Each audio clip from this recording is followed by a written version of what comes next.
একবার এইভাবে যদি চাল পটল বানানো যায়, কথা দিচ্ছি সবসময় বলবে এই চাল পটলই বানাও, পোলাও আর বানাতে হবে না।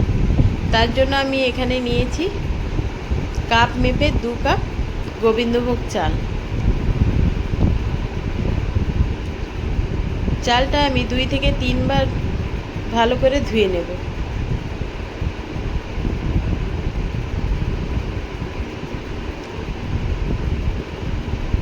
ভালো করে চালটা ধোয়া হয়ে গেলেই আমি একটি চালনিতে আমি জলটা ঝরাতে দিয়ে দেব।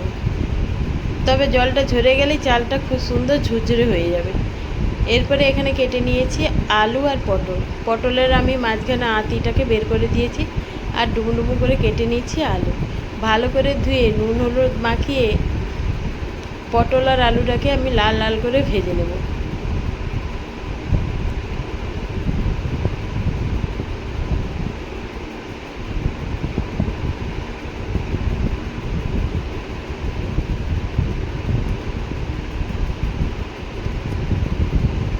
সুন্দরভাবে আলুগুলো লাল করে ভাজা হয়ে গেছে, এবার আমি নামিয়ে নেব।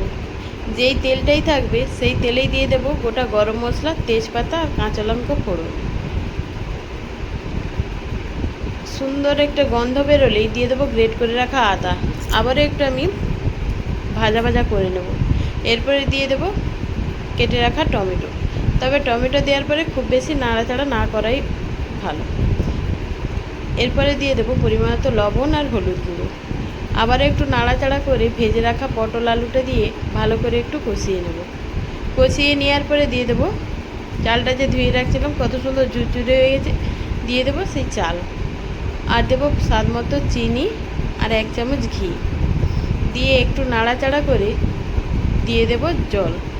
যেই কাপ মেপে আমি চাল নিয়েছিলাম, যত কাপ চাল নিয়েছি তার ডবল দেব জল। যেহেতু আমি এখানে 2 কাপ চাল নিয়েছি, আমি দেব 4 কাপ জল।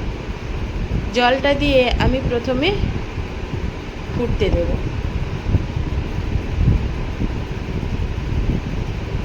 একটু ফুটে উঠলেই আমি আঁচটা কমিয়ে আবারও আমি 5 মিনিটের জন্য আঁচটা কমিয়ে একটু নাড়াচাড়া করে ঢাকা দিয়ে রেখে দেব।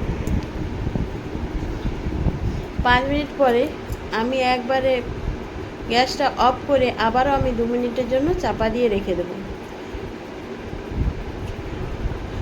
2 মিনিট পরে ঢাকা খুলে গরম গরম পরিবেশন করুন, খেতে দারুণ।